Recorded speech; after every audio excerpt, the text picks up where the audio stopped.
Hey, Nerd Herd, Dynasty Nerds here, back again this week with so much to talk about as the regular season comes to an end. Maybe there's some players we can talk about that can help you get that title.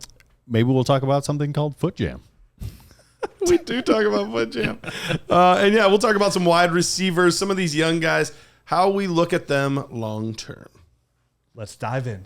Ready, set, hut, hut. Welcome to the Dynasty Nerds Fantasy Football Podcast, where we discuss Dynasty strategy, rankings, and all things NFL. So get ready to geek out on fantasy football with your host, Rich Dotson. And welcome to the Dynasty Nerds Fantasy Football Podcast. I'm your host, Rich Dotson, my fellow nerds, Matt O'Hara. Hey. And Garrett Price. How's it going? It's going swell. Freddie Mercury said it best, easy come, easy go. And that's the season of the Dynasty Fantasy Football season. We got one game left. It's not gone yet. Uno. How do you say game in Spanish? I don't know. Hands up. Don't know. All I remember is like biblioteca. That's all I remember. I remember I think that's a library. I'm pretty sure. My Spanish teacher, no chicle adios. It means no gum. Get your Chicle, yeah. Chiclets. That was it. I basically fell asleep after that. Sorry, Miss Leonetti. I just remember being like really into like Snoop Dogg and just asking my teacher how to say fashizzle in Spanish. Did she tell you? She said, she's like, what does that even mean? She's like, for shizzle. For shizzle. It's Spanish. I was like, and it's English. kind of like for sure. And she's like, es cierto. So then I just said that all the time. How do you say my name in Spanish?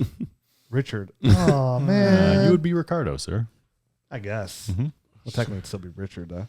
My name was Chalupa. Funny story. Chalupa. We got to pick our own names.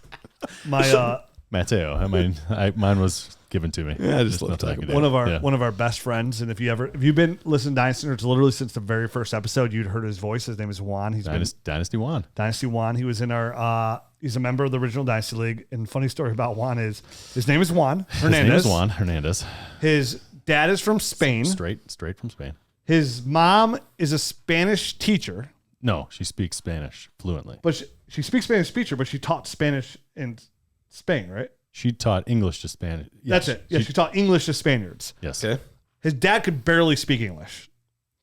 His first language and all his younger brothers' first language was Spanish. That's all they spoke in the house.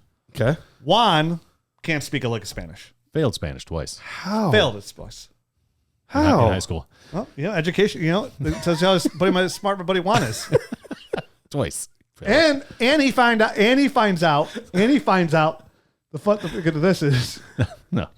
his real name. His real name's John. His real name's John. It's not He even, found out when he's in high school. He's not even one. His dad, John, his dad, instead of calling him John, calls him Juan.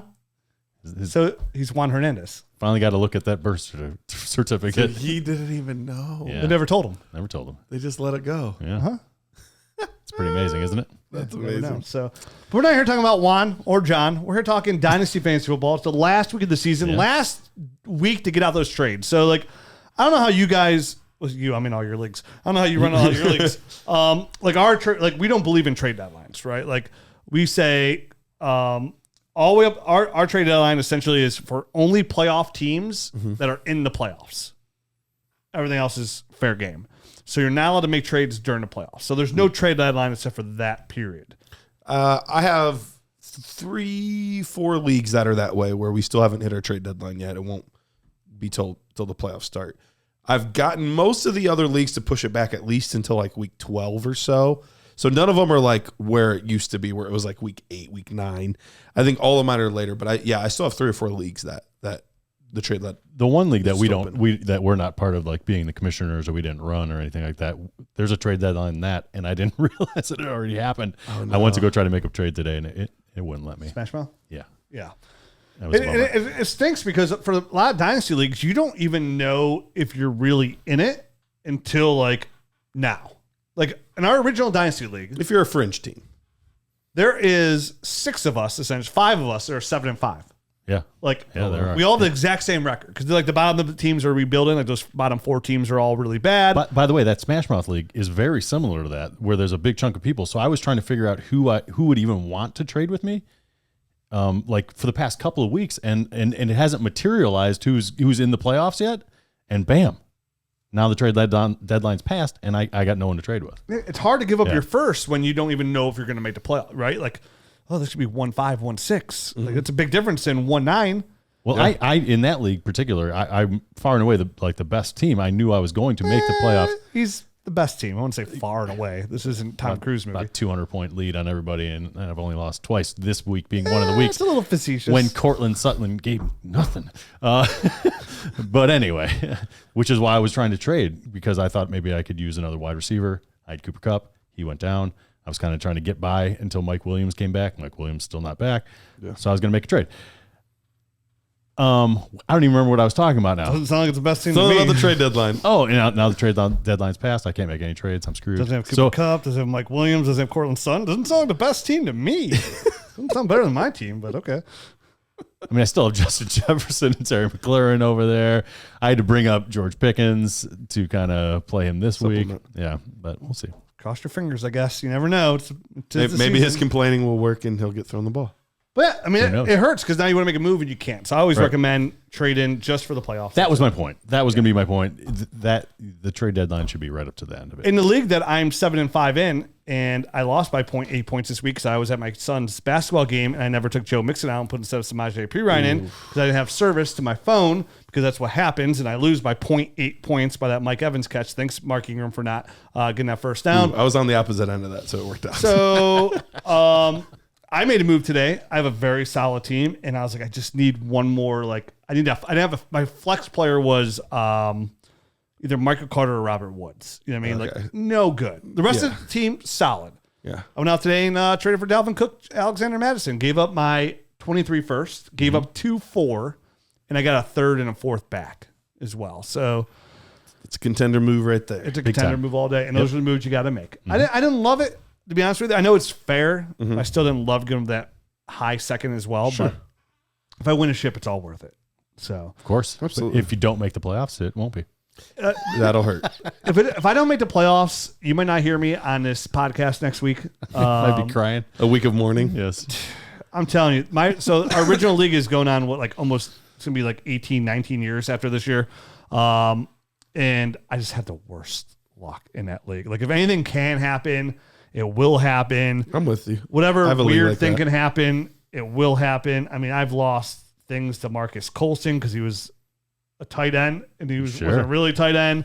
I've come in second place more times than I like to share. I've missed playoffs or lost games for weird things. You lost in the championship because of an extra point missed, right? I lost to a championship because of an extra point missed. Yeah. My home league is much that way. I've gotten second more times than I can think of. I past 5 years in a row, I've either been in first place or had the most points. So always a good team. Never won it. I lost a ship on a stat correction. It's been a stat correction. So I had won for 2 or 3 days. Thought I had won. Already took the money and everything. Had to give the money back. Yeah, that's brutal. Yeah, it was rough. That's my home league, and they're like, Garrett, don't you do a podcast, right? I'm like, yeah. You haven't won, right?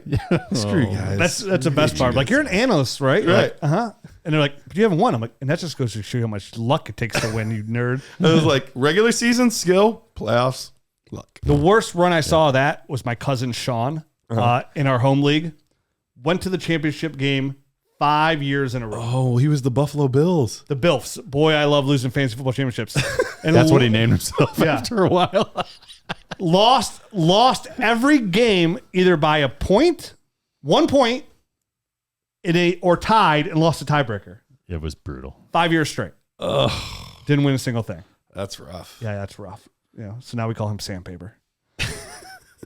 So let's get in our show. Before we do, though, I got to tell you about our friends over at Prize Picks. Yes, your fantasy season may be coming to an end, but that doesn't mean you have to stop getting on action. And Prize Picks is the best legal way to play player props. You pick 2 to 5 players and an over/under on their projections, and you can win up to 10 times their entry. And what's really cool right now, we're doing on Dynasty Nerds Twitter at Dynasty Nerds, is we've been doing some really good promos where if you're on there and we're posting our Prize Pick bets from our writers and whatnot. And if I don't know the exact way they're doing the rules, but if you get on that, either we'll give you $50 if you win like whatever they like. And Prize Picks funds. Prize Picks funds, Yep. or if you can't use Prize Picks. So our biggest thing here is like we understand like Prize Picks is legal in 19 states. Yeah. January 1st, Ohio will be a legal gamble. betting state. We'll have to see how long. We'll see how it comes to here. Yeah. So it gives you an opportunity to get involved on Prize Picks. Follow at Dynasty Nerds. I know we're giving away some Dynasty Nerd shirts. I know this offseason we're going to do a lot of promotion for giving away like gear and merch as well. Sure. We're going to try to make this like the number one offseason. Once this 2.0 Dynasty GM 2.0 comes out, we're going to do a lot of celebrating here, which will be at the end of the month. So Prize Picks, that's what it is, man. You go on there, they have all these different sports you can pick from NFL, MLB, MMA, all that, mix them together, pick the over-under. It's just you versus the computer, and you go up to 10 times your entry. All you have to do to support us and the site is make sure you use that promo code NERDS. They'll match your deposit up to $100 instantly. So get on there, check it out, make some action. Follow us on Twitter and get on that way too. Before once you sign up, use the promo code @nerds, but then follow us on Twitter to find new ways to get extra cash on there as well. Sure, and it's you have to pick 2 to 6 players, and this week they're doing the layup, right? The freebie, the Herbert, the Justin Herbert 0.5 yards passing. So I think that one's a slam dunk. So I mean, if you don't like a lot of action, you just have to find one more. That's it. Just one more over under that you like, and pick either over or under, and you're good to go. And they do that a lot. They do it like once every couple weeks. The free play of like, oh yeah, Justin Herbert over half a passing yard, but he'll get sacked the first play, fumble, break that and then, injured. Like Cortland Sutton over 0.5 receptions. This is a gimme, right? Yeah, sure. Every other week except for this past week when I lost by 2 points. Cool, Cortland. Thanks. Thanks, man. I lost by 0.8 points. I forgot to put Samaje Perine. Yeah, that burns. I didn't forget. I was watching my son play basketball. That at least is a legitimate excuse. Cortland Sutton? No, he doesn't have a legitimate excuse. He's got a little boo-boo.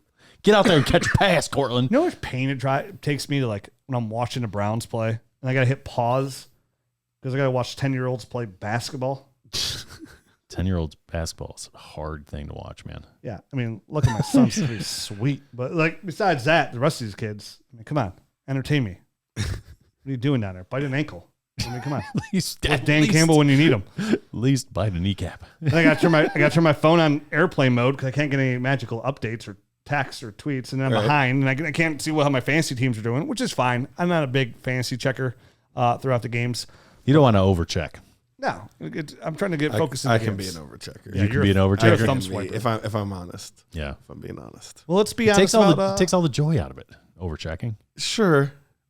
Because then you're just nervous all day. I can't help myself. Yeah. So I only check when I see a big play on red zone, like, oh, DeAndre Hopkins just had an 80-yard touchdown, and you're like, oh, I wonder how. I only check when I'm watching red zone and like 3 guys score within like 2 minutes. I'm like, how did that affect all my fantasy scores? Let me check. But see, I should say this. I don't check the fantasy score as much as like I'm the guy that's on the ESPN app checking all the box. Like I'm old school in it. Oh yeah, like I like to see like, okay, he just got roughly 8 points. Even though it does it all for me in the app. Sure. I like seeing it all like. I do that as well. You're like I Rain see Man. the targets. Yeah. You're with all the stats. Yeah. Numbers flying through there. Dude, I'm the same exact way. Yeah. I look at ESPN and I'm looking at because I want to see the target share too. Like, Sure. You know what I mean? I don't see just like, oh, one catch for. And I might have missed a 3 couple yards. plays and Yeah. that kind of stuff because red zone you're only seeing Sure. the big plays or touchdowns. So Right. I mean, you got to sneak Chase Claypool in because everybody else is on a bye or hurt, and you're like 0 points at half, and you're like, is this guy even playing? And you're like, oh, he has 3 targets. That's good. he is involved a little. Well, speaking of pain and whatnot, let's talk about some injuries that happened this week, shall we? Yeah. Lamar Jackson, PCL sprain. Yeah. He's out probably, they say 1 to 4 weeks, but it's probably going to be at least 2 weeks. PCL sprain for a mobile quarterback. As a Browns fan, this is massively good news because we play him in 2 weeks. We do. On a Saturday. That is true. And them and the Bengals are our toughest games. Then we can win out.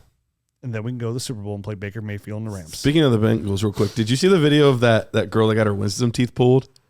I saw it. I meant to watch it. I never went there. I never got a chance to watch We'll it. watch it. We'll watch it between shows. It's fantastic. Okay. Confessing her love for Joe Burrow or whatnot. Oh my gosh, she talks about the Browns a little bit in there too. Does she? Yes. Oh, we gotta check it out. Oh yes, it's fantastic. Dude, those people that have never tried any substances before in their life, and then they get morphine to get their teeth pulled, and then they have it on videotape talking. Trippy. Yeah. Oh, that's my favorite. It's like they're in a whole different world. It is. It's hilarious. It's very funny. So Lamar Jackson can't do that. He'll probably get busted for PEDs and be hanging out with Will Fuller. So, now they bring in Tyler Huntley. If Tyler Huntley is on your waiver wire, you're in super flex. If you're non-super flex and maybe your quarterback is somebody that you don't overly love, Tyler Huntley is not a bad play. I mean, you could probably trade for Tyler Huntley for literally a 6th-round pick, right? Like in a 1 QB league. Oh, in a 1 QB, absolutely, yeah. And he averages like 15 points per game when he plays. And last year he did have like a crazy outburst. He had like a 40-point game last year. Just due to, I think he had a couple of rushing touchdowns and some rushing yards and stuff like that. So it's within his realm of possibilities. For sure. It's just tough because this offense right now has been really bad. Horrible. I mean, even Lamar Jackson, that was something we didn't get to last week, but we were going to talk about like how poor his performance had been outside of those first 3 or 4 games when Rashad Bateman was there. Not that Rashad Bateman was putting up ridiculous numbers, but I think it really opened things up. And once it's simply, because Hollywood's not there anymore either, it's Mark Andrews. That's it. That's it's easy to key on when it's like, and Dobbins is still not back yet either. And this week probably though. So the running situation, it's like, okay, is Lamar running the ball or is he throwing the ball to Mark Andrews? And that's really it. It is. You literally just nailed their offense. Yep. And teams are starting to take it away too. Mark, his numbers have been kind of. Oh, it's been tough. Yeah, going downhill. So he's been. The whole tight end season's been pretty tough. Except for brutal. Except for Kelsey. Well, he's not a real person. Yeah, I mean, he's not a real person. And the guy's 33, and he still holds 1st-round pedigree to trade for. Oh yeah, like what? I honestly wouldn't be surprised if he played till he was like 37. I wouldn't either. I have a person in our league, and he's out of the playoffs, and they're in the same league. And I was like, hey, your team sucks. You know what I mean? Like, you're not making it. He has like Nick Chubb, Mike Evans, whatever, and Travis Kelsey. And I was like, hey, I'll give you my 1st and high 2nd. And I'll give you for Nick Chubb and Kelsey. You know what I mean? Whatever. And he's like, this isn't even close. And I'm like, yeah, I figured as much. I know but it's not. It's really not. It's not. But then I'm looking at really I'm like, not, dude, man. but I'm like, dude, it's a. And I know it's not, but I'm like, no, originally, and I offered, I think I threw out 2 I firsts. offered him a much better offer for those same 2 players, and he turned it down. What'd you offer? Don't you worry about what Tell me I in a offered. Rick.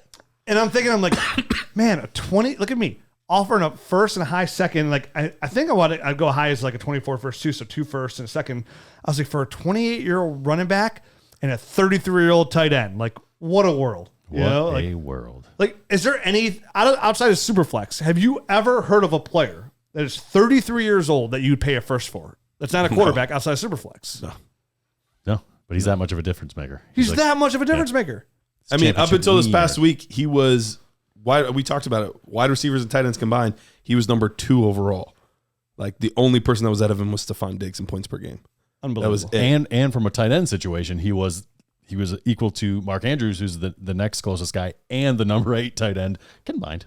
Yeah. Just, throw both those guys in your lineup instead of having Travis Kelsey. Yeah, I remember in the show I said something. I had an inside source who was Travis Kelsey's roommate at the time. He's like, man, Travis is already getting his 8th surgery. Yeah, I remember this. I remember this conversation on this podcast. Yeah, like 6 years ago. Yeah. Now, this is like 6 years ago, and I was on a podcast. Hey, I got an inside source. And, they said Travis get another surgery this offseason on his foot. Like, it's probably a good time to sell. He is 27. Sniffing around 30 not too long. Yep. He's only been the number 1. He only was tight end 1 overall ever since. You know what I mean? Ever since. Five straight seasons. Took a year off last year, but he's back. Thanks for the source, buddy. Not all sources are good sources. Lesson learned. So, yeah. But there's really not much to do outside of like Huntley in 1 QB league. Super flex leagues, you'll probably have to overpay to get Huntley for like a short run. I mean, if you need a quarterback, you go out there and, obviously if Lamar, this is a big blow because he's your starter, whether it be 1 QB or super flex. Oh, so yeah, absolutely. You got to get Huntley. Maybe you could trade for Geno out there. You could probably pick Baker Mayfield off the waiver wire. He'll be the quarterback of the Rams here soon, running for his life. Trade something for Heineke, maybe. Who's the best bang for Geno? Would be your best bang for your buck. Bang for the buck, probably Geno, because he was. I don't know. His price is going up. Jared Goff. Goff's not bad.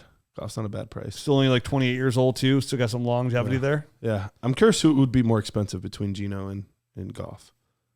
Probably. That is a good. That question. is a good one. I'm gonna put it on Twitter right now. Yeah. Who'd you rather have? Dynasty, Goff or Geno? Ooh, 2 G's. Look at that. Ain't nothing but a G thing, baby. They got all the G's. No wonder I can't pronounce them. Yeah, that's interesting. And it's funny because we were talking about Goff last week too, saying I just can't imagine, even though the high pick, taking a quarterback there. They should go defense and build around the defense. And then I saw a beat reporter come out saying Jared Goff's not the problem. The offense, it got some solid pieces that Lions need to build on that defensive side of the ball, which, I mean, dude, they have, if they can get that top pick, they have the top 5 pick they got in that trade with the Rams, which right now is like the 3rd overall pick. Right. I mean, like get Will Anderson. I mean, him and Aiden Hutchinson on the line go with that really good offensive line. That's a good trend right there. You're starting to build it the right way too. That's the way to do it. Yep. Another injury out there, Kenneth Walker jammed his foot sprain. He's probably out like a week, maybe 2. They're saying he like jammed his foot. Jam. It's such a weird way to describe it. That is very weird. I've never heard it called that, but it's Pete Carroll. He probably broke his foot. They're calling it a foot jam. Foot jam. He That stepped sounds on a gross. peanut butter and jelly sandwich. So he jammed it? Well, yeah, I mean, it's broken, but it is jammed as well. So, I mean, we'll see. We'll see when they actually start releasing some stuff. Jammed foot sounds kind of weird. But who is like the next man up? Come on, Oh, Garrett. we all know who the next man up is. It's Travis Homer. You stop it. You shut your mouth. DJ Dallas, the man, the myth, the legend, fan of the Dynasty Nerds show. And Friend of the show, been on the show. He has been on the show. Great guy. But yeah, he's in line to get a bulk of the carries. He's been basically the RB2 behind Kenneth Walker all season. Right. As soon as Penny went down, he's kind of been the next man up. 3rd down work, that kind of stuff. And he's always contributed on special teams, returning punts and things like that. He's the next guy up. They did sign Wayne Gallman to the practice squad, so he might get called up, but he doesn't have familiarity with this offense, so it's purely just a depth move. So, yeah, DJ would be the guy this week if you are, as much as I love DJ, it is a desperation play. It's not somebody that I'm trying to put out there. He's probably more in the low end RB2 range. And at this point in the season, without knowing how that's going to be split up, it's a risky move. So I can see why you'd call it a desperation move. So that is kind of how I see it as well. Yep, absolutely. Yeah, not a lot of running backs out there that they could make it like. Let me go see what the price is on like a Jamal Williams. Sure. I mean, running back help, You're banking on a touchdown there, though. You're banking because now DeAndre Swift is back. He saw the most touches he got all season this past week, so he's back there. Besides that, there's not really a lot of Raheem Mostert looks like he got his starting job back after this week, which makes sense. Jeff Wilson's averaging like 3 yards per carry, and Mostert was banged up when Jeff Wilson kind of got the lead there. So like I still said, I know he's a buy low before me earlier. You could probably get Mostert for like a 4th, maybe at this point of the year, like a 4th, maybe a 5th. That's a good option. I know we're talking quarterbacks, but now we're on running back here. I was trying to think of like running back help that would be cheap and affordable. Outside of going like Latavius Murray would probably be pretty cheap still. He's cheap. Another one, 3rd, 4th. What about Zonovan there at his price is going up. Yeah. He's a guy that I would like to, like if I have him, I want to sell because clearly he's not part of their future plans. They have their backfield of the future set up. So he's a easy quick, and he's done well. Yeah. No, nothing against him, but he doesn't have a future there. No, he does not. Sleeper sell of the week, There it Zonovan is. Knight. If Zonovan you Knight. have him at all, and you don't need to start, if you have 2 starting running backs, you have him, sell him. These are the Jeff Wilsons of the world. These guys that come along that look really good. And listen, he's averaging 15 points per game over the last 2 weeks. He's been fantastic. And on a points per game basis, like I have him on here. I have some notes on here for earlier for something I was looking at a points per game basis for some of these running backs we're doing for a later topic. And Zonovan's obviously at the top because he's played 2 games, averaging 15 points per game. But if you can get a 3rd for Zonovan Knight, take that 3rd and run. Like Zonovan Knight's a really nice player, but they have Breece Hall. On the flip side, I do have Jeff Wilson. I started him last week on a playoff contending team, and I'm probably going to start Zonovan this week. What's a good start? Yeah. They said he deserves more carries. Like he deserves to play. So he's going to play. So on the converse, like if you're looking for somebody to plug a hole on a temporary basis anyway, he might not be a bad player. He'd be a great. I mean, what's his cost? You said you saw his price go up on Zonovan. I mean, I can't imagine he costs more than a 3rd. It's most of the ones I'm seeing on the Dynasty Nerds, the Dynasty GM trade browser here. Most of them are in the 3rd round range. You see other packages like Zonovan, 25 second, and Josh Palmer for a 25 first. So like you have like some of these packages and things like that. But mostly it's a 3rd. You might even be able to, if it's a truly a contending team, that you can butter them up and be like, bro, you're going to win the league. That's basically going to be a third. Give me your second. It'll basically be a third. Good luck with that. People get desperate. Yeah, so Zonovan Knight falls in that category, and we say like the price of a third. And these are guys that you should be all Dynasty players right now. So if this is your last week of the trade deadline, right? This is your trade deadline before in the playoffs. I've said this before, but another fresh reminder. This is the week that you should be looking at every team that you imagine that's not in the playoffs right now, that you think are not going to make the playoffs, they're clearly not in the playoffs. Look at every one of those rosters, identify some older players that could possibly help you out or have a path that for success, and make offers to those players from third round picks down. You're hopefully you're having 312, hopefully. Mm-hmm. But if it's 3-8 to 312, no big deal. No big deal. Yep. Not necessarily to start, to have his depth. Just in case. To get you through this week. Right. To get you through week 14, 15, 16, and hopefully to 17. Just in case. I've made a couple trades actually with Jared Wackerly in the Dynasty Nerds Invitational. In first place, my team's crushing, doing great. And I've traded 2/3 for Donta Foreman, and I traded something else earlier in the year for Raheem Mostert. I haven't played either one of those guys, but just in case, depth pieces. Yeah, what am I going to do with those later on? Right. They're not going to do me much good. But if I get to the ship, or maybe not even the ship, I get the first round of the playoffs, second round of the playoffs, and Barkley goes down, or Austin Eckler goes down, I could be hurting. So I want to make sure I have those pieces. I see it every year in every league I'm in. A team gets complacent with their team because they think it's so good, their storyline's so good, and then comes a championship game and somebody's out. We saw it with one of our good buddies in our old league. I think it was 2 years ago. His team was clearly the best team, dominated the whole season. Gets to the championship game. His two running backs were Derrick Henry and Josh Jacobs. And they both missed that week 16. Which does happen. It happens a lot. Where it gets to the end of the season, that team's not competing anymore. Just get a little nicked up, and they're like, we're out of the playoffs anyway. Let's just rest them and get into that offseason. Don't fight, and that's where Deontay Foreman could be a massive win. That's where Zonovan Knight could be a massive win for you. And all you did was pay a third. Yep. That's it, and you won a championship before it. And it's so easy to get complacent. But every week we will have next week. I mean, we're talking about Kenneth Walker out this week, 1 to 2 weeks. We just talked about Lamar Jackson. We're not even through the list here of other guys that are significant players. Yeah. Next week we have another guy to talk about. A couple other guys to talk about. The week after that we have a couple more guys to talk about. Like, it's every single week this happens, and you just hope that when you pull the trigger during that game of Russian roulette, it's not your guy on your roster. That's what it boils down to. So now Kenneth Walker's out for a couple of weeks. So use this week to look at the small trades. We've talked about it. I'll bring this up every year I do a podcast that everybody's out to make in Dynasty, make the big trade, but not enough people focus on the small trades. Mm-hmm. And the small trades are literally just acquiring depth on your team for comfort, for the stress relief of not having to worry if something happens. Now, does it hurt no matter what? Yeah, but like you have guys who come in at Zonovan Knight that might average 15 points per game.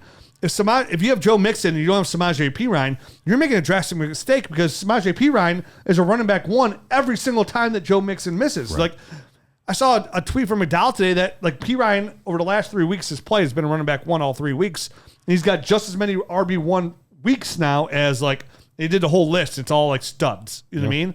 So everybody has value.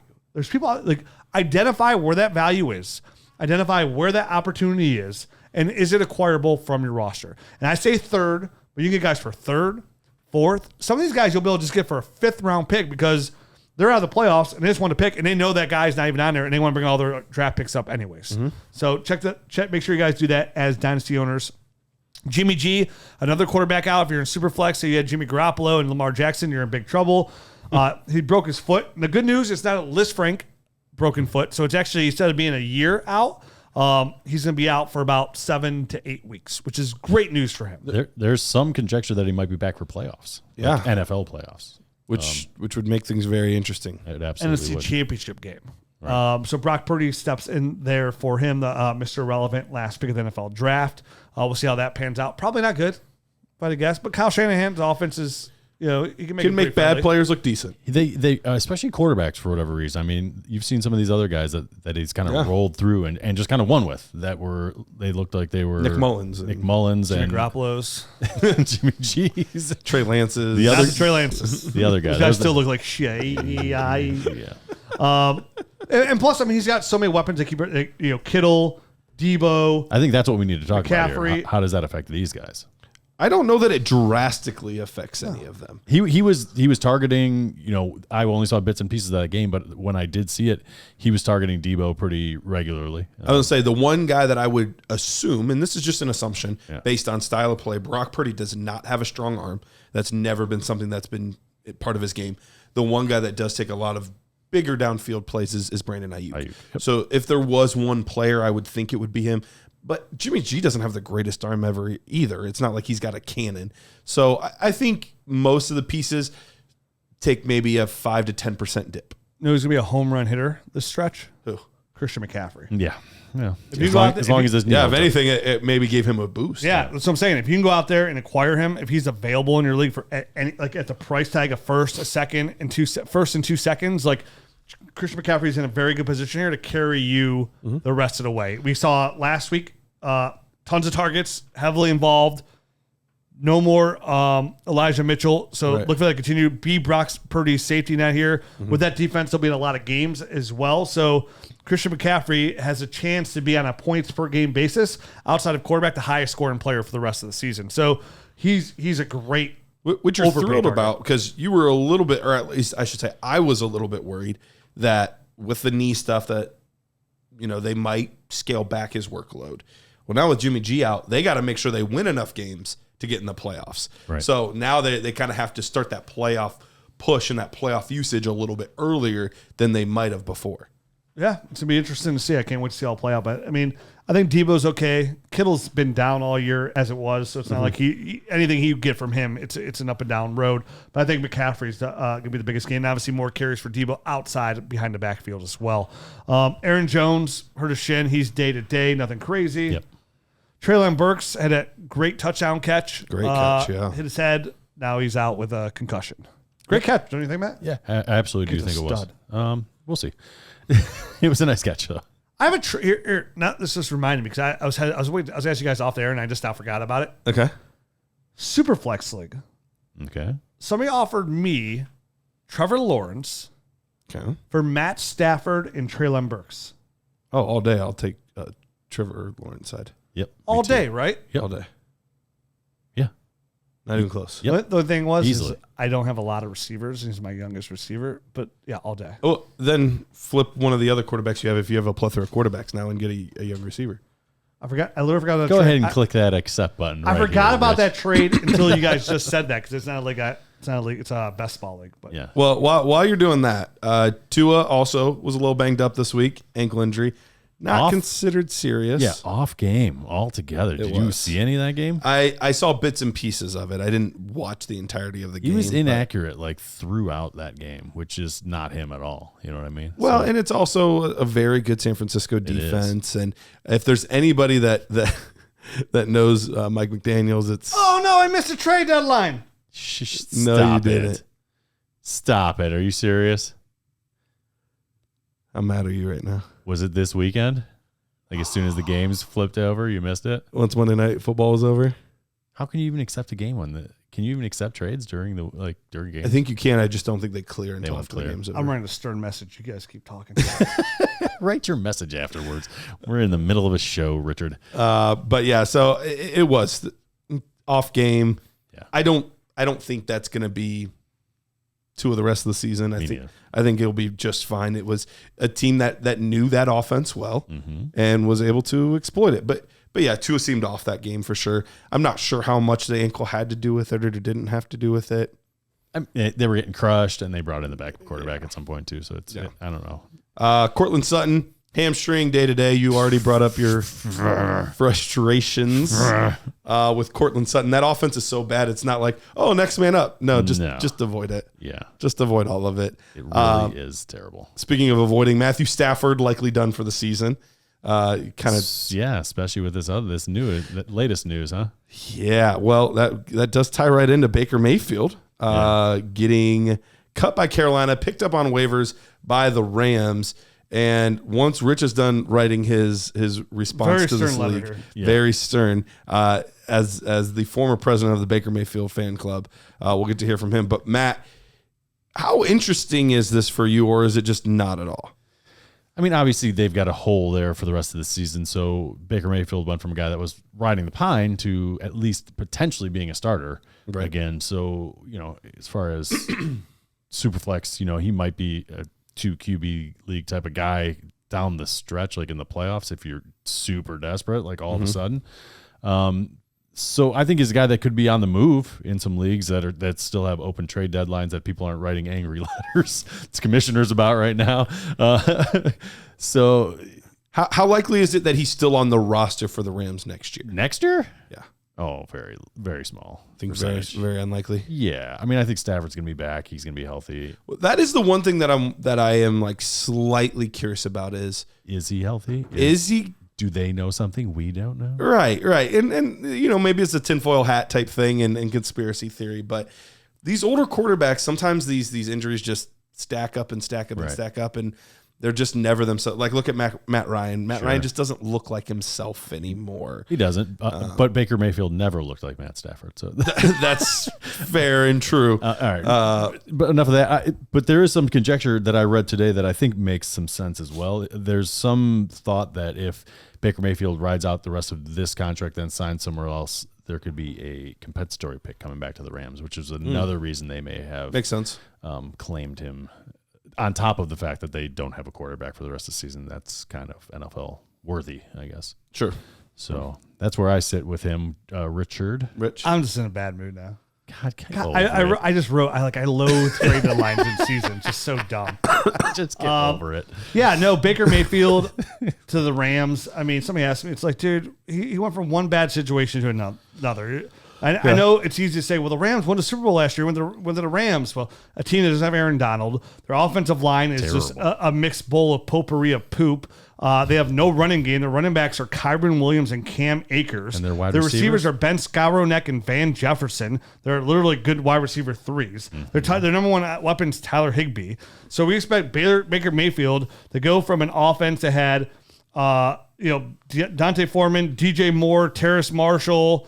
And that again, not great. You said that like I should be impressed. No. But DJ I was Moore, waiting for somebody to they had get DJ Moore. I originally want to say Christian McCaffrey, but he's gone too. But he was there for a minute. He was there for a minute. He was. No, I expect Baker to be Mayfield to be running for his life.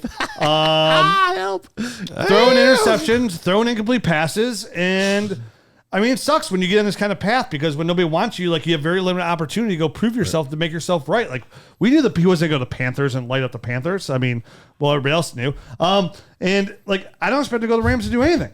Like what is he going to do there that nobody else could do? Like Matt Stafford's a Super Bowl winning quarterback. The only positive thing there is that he gets McVay as his coach. That's the only positive thing in all of it. Now, if he does look good there, look, he's back. Now. He's back all of a sudden. Now. For somebody who has so many Baker Mayfield shares, You have a lot. so many. Like I went to work the other day and somebody's like, He's back. they're like, this might have been today. It was either today or yesterday. And they're like, yeah, Baker Mayfield got cut, huh? And I'm like, yeah. And they're like, you're the big Baker guy, right? I'm like, yeah. They're like, don't you have a lot of Baker merchandise, like memorabilia? I'm like, yeah. Like, what are you going to do with it all? I'm He like, sits over your shoulder like a little angel on your shoulder for me throughout the entire podcast. He's just true. plastered there on the wall. Little mini fat head up there. yeah. I'm actually going to bring him down so I can like see him on your shoulder. right next to me. When your franchise doesn't have a quarterback for 25 years and then you get one that wins a playoff game, it's easy to fall in love. I was in love during that playoff game. Yep. I'll tell you what. Yeah. It's like you've never seen somebody of like the opposite sex or whatever, whoever you're attracted to. Yeah. And then like the very first time they come over and they kiss you and you're like, I love you. And you're like, I love you too. Like just like that. You don't even know what love is. You're just like, yeah, I love you too. That's me. Those words make you stay. Yes. I want you to keep doing this. Playing Lisa Loeb in the background. Oh, the good old days. It's a good old dude. I got a new quarterback throwing footballs. That was definitely a generational I was thing. gonna I have say- no clue who that is. I was about to ask you. You have no idea. I have who Lisa no Loeb is. clue. You know who Lisa Loeb is? No. You ever heard of her? No. Oh, dude, when you're driving home, No. Google the acoustic No. version of Stay by Lisa Loeb. All right. You'll enjoy it. It's a good song. All right. I encourage the rest of you out there to do it as well. There we go. Boy, here we go. Very 90s. Very 90s. Very Lisa 90s. For a half second, I thought you said Lindsay Lohan. I was like, oh, I know who she is. We don't talk about weird people on this show. We're Talk about a lot of weird people. Hey, really? We don't? that was a joke. That's where we're Garrett. drawing the line? They're weird. Lindsay Lohan's where I draw the line, damn it. She pretended to be a twin. It's messed she? up. I Yeah, don't- Parent Trap. I don't think I've ever seen a Lindsay Lohan movie. Oh, it was like an iconic Another movie generational for- thing. Yeah, for the girls in my generation. No, I've seen Love Parent the Trap. Parent Trap. I've seen the Parent Trap, like the the original, original one, one. not the Yeah, original. the Disney remake. Yeah, of not it the remake with in Lindsay 1996. Yeah, I don't think I've ever When seen I a was Lindsay Lohan 6. movie. You're right. And There's we- probably a lot of actors that are like famous people that I have no idea. Like, Why they're famous? I mean, that I just have no idea what they are. Yeah. you were 6 and we were in high school. That's the difference. That's the difference. is. You're not, Yeah, I'm doing keg stands and you're sucking on your mom's. Not at 6. not at 6. Oh, That would be I thought you were a late sucker. a late sucker. He's 60 months. Out there. That's 5. That's 5. You How old's that young lad? when they can start asking for it, it's time to cut them off. Mom, give me your boob. I shaved my mustache. You should be good this time. All right, Harold.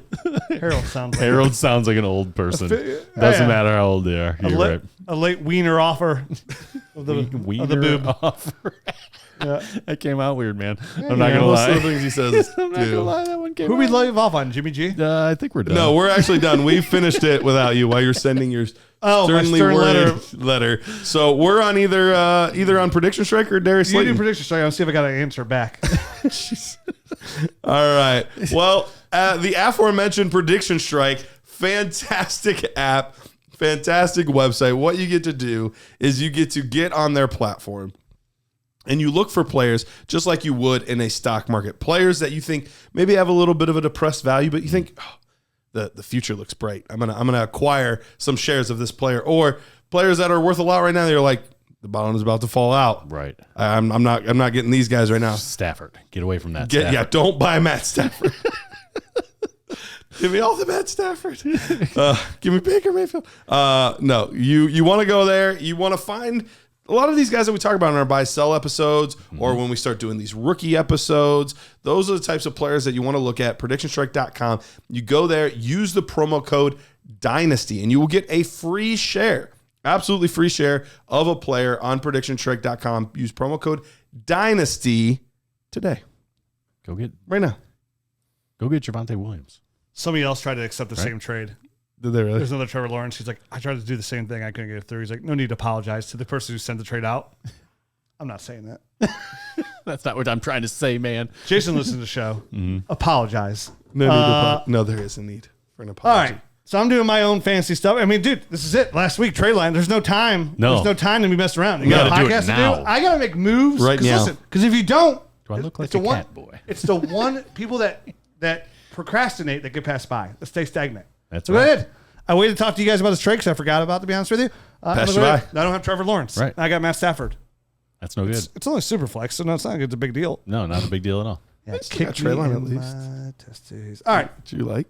let's go to Which you like, which you're into. That's your thing. Darius go. Slayton. Let's hear it. Darius Slayton, a guy that I have loved for a long time, and looked really smart for loving him for a while, less smart for a a while, little bit, and now- looked like a genius again. Now you're back. But Darius Slayton, 60 plus yards in 6 straight games. Yeah. That's tough for even top echelon receivers to do, to be that consistent. So he's been consistently used in this offense, despite at the beginning of the year, he wasn't even on the 53-man roster. Like, he was inactive during the first couple games. But lots of injuries. He has always had a good connection with Daniel Jones. We're seeing that come together again. He will be a free agent after the season. But let's say hypothetically he's still back in New York. Could he be, or anywhere, could he be a guy that could continue to produce similar to these low-end wide receiver 2 type numbers, but at like wide receiver 4 prices? Is this somebody that you are looking to acquire, or is it just a blip on the radar for a guy that was low draft capital? Yeah, I mean, we talked about him a couple of weeks ago. He's my buy low, my sleeper buy low, like 3 or 4 weeks ago. Like, this is somebody who's really producing here. I really like him for the rest of this year, for sure. But if I'm paying wide receiver 4 price, I have no problem doing it. I have no problem giving up definitely you want to buy now, no matter what. So we're talking this. He's definitely worth a third if you get him for a third. Right. And you hope he goes next year. Am I optimistic he's going to be a low end wide receiver 2 next year? Absolutely not. Like, no, he's doing it. He's doing it right now with no one else on the roster. Wandell is going to be coming back. You would think this is the year that they go out and get like a true number 1 wide receiver, because Wandell's not that guy. No one on the team. I mean, they thought Kenny Galladay was going to be. He's clearly not. That backfired. So they're going to get somebody there, I believe. So he's going to go probably back to his more natural spot if he stays with New York, and he'll be a wide receiver 3. Which, for fantasy purposes, puts him right around a wide receiver 4 for your lineup. So, I mean, if you're paying wide receiver 4 numbers and you're getting wide receiver 2 production for the rest of the season, and you need him this season, I'm good with that, because next season he reverts back to that wide receiver 4, and you didn't take like a huge hit or anything. So right now I'm seeing a lot of thirds, whether that be in 23 or 24. I'm seeing a lot of thirds. There's other like package deals that are more complicated to break down. Sure, but I'm seeing a lot of that. So that's something that you guys would feel comfortable with giving your third round pick, whether it be this year or next year, to get Darius Slayton on your team for that insurance purpose, but also the potential upside of what could be next year. Who knows if he goes somewhere? Right. Potentially, then yeah, I feel okay at a third. Okay, I mean, if it's my third that I know I'm going to the playoffs, that kind of thing, it's going to be late. I feel fine about that. If it's a earlier one, I start feeling a little. Yeah. So what if it's like 302? You think it'll be 302? Would you give 302 for Darius Slayton if you're a contender, but you could use a little bit of depth? If it's 302, I don't feel that. You don't think you would? What about you, Rich? If I was a contender and I need a receiver, like for sure, like if I need a wide receiver 3, I don't love it, but I would definitely do it. Because, I mean, even at 3, I'm looking at probably a tight end that I want to draft. I know there's like 3 or 4 tight ends in this draft class that are pretty solid. But, I mean, again, the ship takes precedent. I just said earlier, like, these are the kind of guys you want to find. And the reason I don't mind Matt doing this now is just because this team's in the playoff hunt. They're going to keep going. He's clearly their number 1 receiver. He's made some really dynamic plays, really downfield, good downfield depth threat. So, and he's been solid since week 7. He's been, double-digit points, except for week 12, where he just dipped below. So 9.3. To me, that's easily worth a 3. And you hold on to the future and hope another opportunity like this opens up, right? Like, there's always players, the Zonovan Knights. I mean, Darius Slayton's like our Zonovan Knight, our Dante Foreman, right? Like a guy that we know can come in and produce. Like, he's a very solid player. He's a professional receiver. He's just not a super. He's a professional receiver. And if given the opportunity like this, we know he will succeed. We saw guys like Tyrell Williams did that. The Brian Hartlines of the world. We can find these guys year in, year out that fall into this kind of this peg of this hole. And for me, I would pay. I'm with Matt. I don't love. If I had 3-2, I'd rather just shove that third to 24. You know what I mean? Like, hey, I'll give you my 24 third. I don't even look at 3-2 then. I'd say 24 third and see if it gets it done. And gets it done. Because I think the big thing here is just a third. So if I know I had someone else's third this year and their team was sitting at like 1-2, then I'm just gonna offer my 24 third and not even make it a big deal. Because I don't think that would be a difference maker for somebody who has Slayton that's not in the playoffs, because it's not. He's not a benefit. He's not a benefit to them whatsoever. 3-2 feels too much like a 2 to me. You know what I mean? Like it feels like a second because it basically is. It's only a couple picks away from being the winner's second. It is funny how 212 is like a third. So. Exactly. It is funny how that feels that way. It's like, it's basically a third. It's basically a second when they're actually in the other rounds. They're like 6 picks apart. You're like, it's basically a second. It's basically a third. It is all about perspective. I mean, dude, it's only 13 picks away from being a first. I mean, it's only 13 people. So close. I mean, come on. I mean, I got Greg Dulcich in the third this year. So I did. I got lots of shares this year. Bellinger in the third. You know what I mean? So, like, Dulcich is one I have the most of. I'm not saying it's not a valuable pick, but again, it's not about you can't look at it that way. You can't look at these picks at what they can be. Because if we're being honest, the odds of your pick outside of in the first, you're almost 50-50, right? Mm-hmm. Like to be like a true, really good legitimate player. asset. Yeah. You're at what, like 25% in the second round? Yeah, and then even outside of that, like being a true asset, like you probably have another 25% chance of being like rosterable, and then 25% chance of just being a flame out possible. Sure. Then you said the second round, 25% chance, third round, 5% chance. So like there is a chance and there's players there, but you can't look at these picks of like what they can be. What can be is you have a chance to win a title this year. Mm-hmm. That's what you can control, and that's all you can control. You don't know what this pick's going to be, the player you want. It's the 2 in the bush, 1 in the hand type of thing. Mm-hmm. Okay, pervert. I mean, that's what it is. I mean, the picks are the 2 in the bush. The 1 in the hand is the solid player that you're going to get the stuff out of it. Right. And that's the easiest way to kind of. Is this the 70s? Yes. Hiding stuff in the bush? Leave it to you. Talk some pervert stuff. Jesus Louises. Gosh, wrap this up. But yeah, I mean, you have to attack. Like you have to go. Just go get it, right? Like go all in, like dive right into that bush. Drive right in there. Pot the hares. I mean, people say on Twitter all the time, like, Rich, you trade all your draft capital. I'm like, yeah, I want proven assets. Like my teams are contenders. Like I'm not worried. I want to win. I'm not worried about a third round pick. I'm not worried about 210. Mm-hmm. I don't care about 210. I know what we did, and I know we did the fantasy football. We were at the fantasy football expo. Our buddy, who's on the panel, he had a breakdown of it, of like what the picks were worth, and like how much of a long shot a second round rookie pick had a chance to help you win a championship and be on your like starting roster for a championship. Like he had the stats for it, and it was like super low. It was like 5%. Like we say 25%, but he's talking about like a good asset. It's like so low. He's like, and a third round pick's even lower. He's like, and people hold on to these picks like they're gold because everybody wants the unknown of what can be. When in reality, you're just getting depth guys. Like we have these 30-man rosters, 25-man rosters, and these are guys who are just clogging up the roster, right? Guys you can't cut, guys you don't necessarily start. If you do start them, you're most likely not winning, right? Or you're certainly not a contender. So like the hold on to these picks and use the word second, and unless it's really like a top 3, top 4 second, like the value's just not there. The hard part is for every, Amon-Ra, St. Brown, and Terry McLaurin, there's plenty of just guys that you don't even know. You can't remember the names. Dorial Green Beckham's.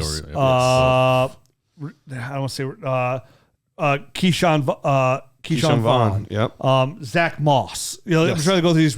They're high guys that people like traded up for future first to get, like Zach Moss, Keyshawn Vaughn, good draft capital, Dorial Green Beckham's. Like they are out there. The John Rosses, right? That slip a little bit. Jalen Rager's out first. there. Yeah. And that's even the first, but it's littered with them. It's littered. That hurt me. And you just focus on the Justin Jeffersons. And we say on the show all the time, you have to remember there's only 12 wide receiver ones in the world. And most of those are already they're already like earmarked for locked in. Justin Jefferson, Jamar Chase, Stephon Diggs, right? Like Devontae Adams, Cooper Kupp. He got hurt, but say he didn't get hurt. Yeah, Tyreek Hill. So we just named 6, right? That's half of them. Without even really trying. Without even thinking about it. You know what I mean? So it's like Cooper Kupp's top 8 still, by the way. Is he really? Yeah, after being hurt. He's so good. So you have to remember, like, those guys are there. So, like, the odds of a rookie coming in and being that guy are almost 0%.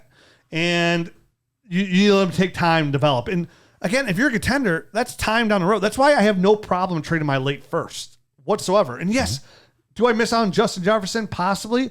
But I'm not. That's a 1 in a million shot as it is.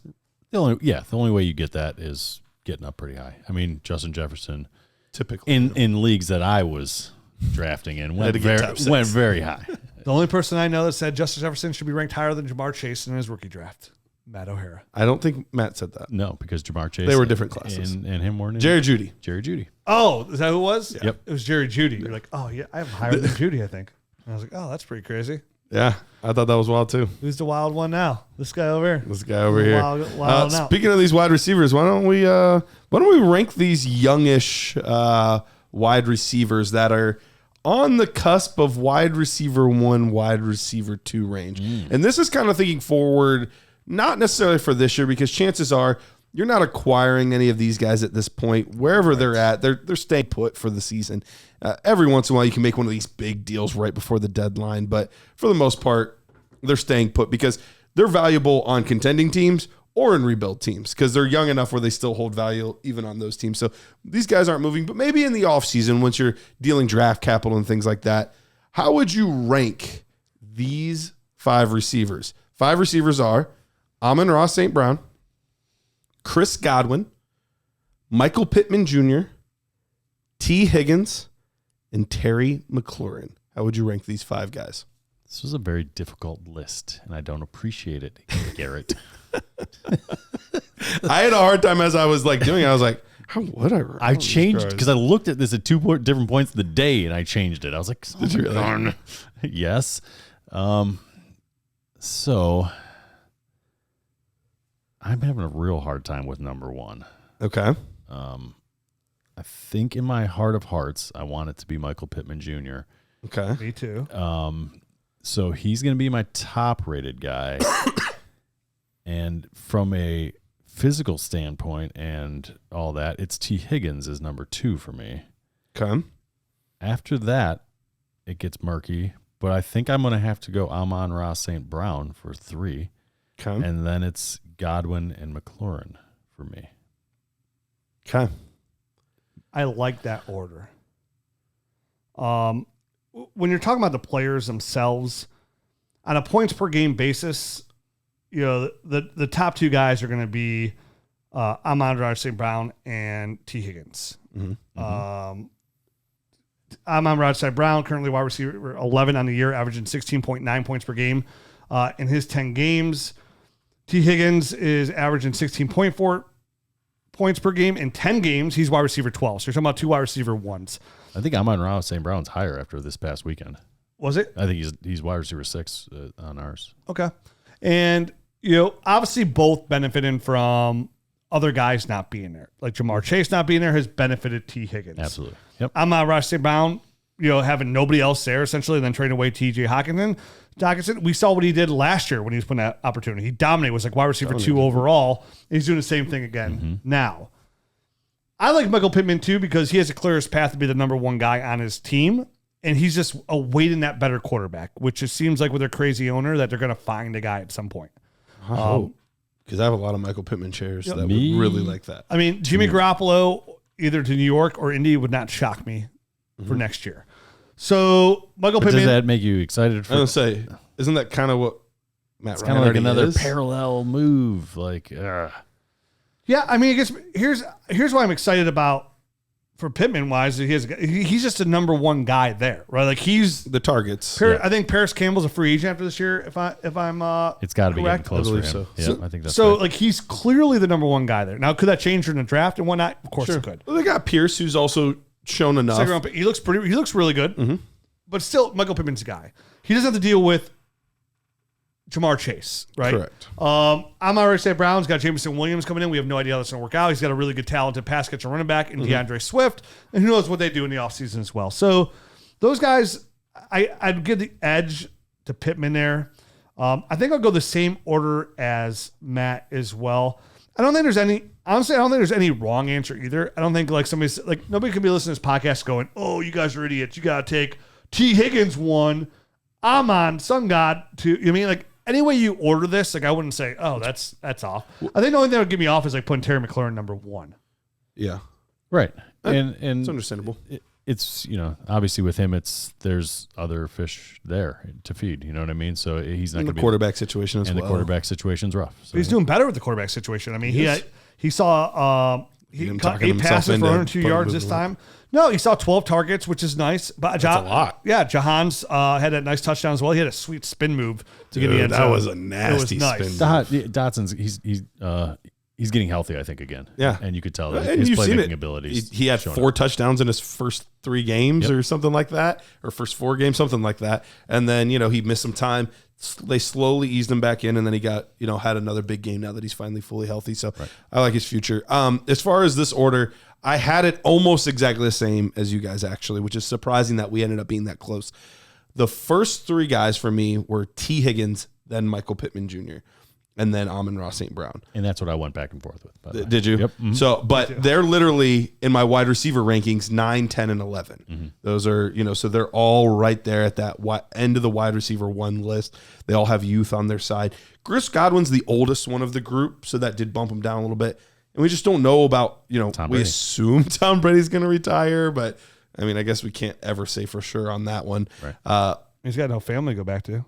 It's true. He might play till he's broken. But I really wanted to put McLaurin ahead of him, but I still end up having Godwin slightly ahead of him. And it's no knock on McLaurin's talent, because I think he's every bit as talented as all those other receivers, maybe even a couple of them even more so. Situations. But it's been the situation for him that's always been the bugaboo. And Terry's just one of those guys. We've said it forever about him. Is he's just a this is not a diss again, because there's only 12 of the wide receiver ones. He's a wide receiver 2. Yeah. Yes. Like a very good one. A very good one. Yeah. Yep. I mean, he's wide receiver 16 right now, which puts him in the top third of wide receiver 2s, which potentially be higher throughout the years. But that's what he is. Like, he's a high-end wide receiver 2, which is a championship caliber player. So And he's it's got good to have. plenty of talent. And if the situation turns, any given year, he can get into wide receiver 1 numbers very easily. But right now, he's just a solid wide receiver 2. Yeah. Say the Commanders draft Anthony Richardson out of Florida, and he turns into the next Josh Allen. Yeah, then all of a sudden Dotson and McLaurin are in a really good spot, Awesome right? spot. Like Yep. things could change immediately when you get a really franchise quarterback, but we all know that's hard to do as well. So with outside of expecting a miracle, you're going to guys who has the clearest path to score consistently and be the high-end guy. T. Higgins, Michael Pittman, some of these bigger guys, and even on points per game basis. I mean, Terry's averaging 12.6. He's 2 points lower than Pittman and Godwin. He's 4 points lower than Higgins and amon-ra St. Brown. But again, there's no wrong answers here. You're talking about low-end wide receiver 1s to high-end wide receiver 2s. So you're talking about literally on a 1 to 2 points per game difference on these guys. But when you're in a startup, you got to rank somebody, like you can only pick one of these guys. Like you mentioned before in your rankings, odds of these players all going pretty consecutively in a row are pretty high. Yeah, absolutely. I could see them all going within 2 rounds of each other. And honestly, Godwin's probably the one slept on the most, outside of age. He's been, he started the season off hurt, came in real slow. He's only played 9 games, averaging 14.6. But he's a dynamic player as well. Michael Evans getting a little bit better out there. Yes, we don't know the quarterback situation long term, but if Brady comes back there again next year, he's still in a really good spot. I know she's probably listening, but I made a deal with Alexa starting right before the season started. She loves DJ Moore. I had DJ Moore on my team, and she offered me Chris Godwin and a 25 first for DJ Moore. Feeling pretty good about making that deal now. That would feel good to me, Panned because out. you know how I feel about DJ Moore. I do know how it was tough for me at the time too, because they had just announced Baker, and I was like, oh man, he is getting Baker. But the 25 first won me. It did. They could do better than Baker. They could. We'll find out how that works out. All right, one last one. Let's save it for the Nerd Herd show. Yeah, let's do that. We'll move it on. Don't forget we have that sweet. I meant to mention it in the beginning of the show. We have that sweet 25% off. Oh, discount yeah. going for the whole month of December. Holiday 25. Holiday. 25% off all our tools, all our everything. Join the Nerd Herd, the film room, the Nerd Score, the Dynasty GM, all the tools we Did you have. see I just put out my my first Nerd Score? John Robinson, highest rated player ever rated. Yep. Kudos There's to you. still plenty of time for that number to come down. It could easily come down, but when Stay he tuned. was like 5 points higher than any other running back I've ever graded. It was very impressive. The hardest part was there's just like no area where I could like tank his score. You carried a 1 somewhere, didn't you? I did. We'll I was see. like trying to tank a score somewhere, and I like to lower it, and I was like, yeah, we're gonna give him like a 4. I can't wait to dive in on. Couldn't do it. I just only watched him casually, for fun. You know what I mean? Yeah. And I come away so massively impressed. Like everything he does so well. Yeah, he's so good at almost like he hurts himself. I'll explain what that means later. There it is. But a little tease. He's so good he almost hurts himself at times. So check it out. Holiday 25, you get Garrett's Nerd Score. And, of course, the film room to watch all those players like Bijan Robinson, Jahmyr Gibbs, Jordan Addison, Jackson Smith, and Jigba didn't play this year, really. So what do we have in the film room? We have 2021 tape of Jackson Smith and Jigba. We're at almost 2,000 receiving yards. So you can watch him in his prime there and see what he could do well. So check us out. That's it. And then, of course, if you can, I've asked in a while, you can leave us a rating and review on iTunes as the season goes along and people are going to be looking for off-season help in Dynasty as we dive into rookies coverage. Your rating and review actually does go a very long way. So we appreciate that as well. Hope everybody wins this week. Hope everybody finds themselves in the playoffs. But remember, this is Dynasty Fantasy Football. There is no off-season. So just because your season's about to come to an end from a point aspect, the real work is just about to begin. And we're going to be here with you every step of the way. Because honestly, the in-season's a fun time to talk fantasy and make some good trades. We strive in the off-season to make sure when next August, September hits, you're in position to be playing next week. That's right. That is right. Adios.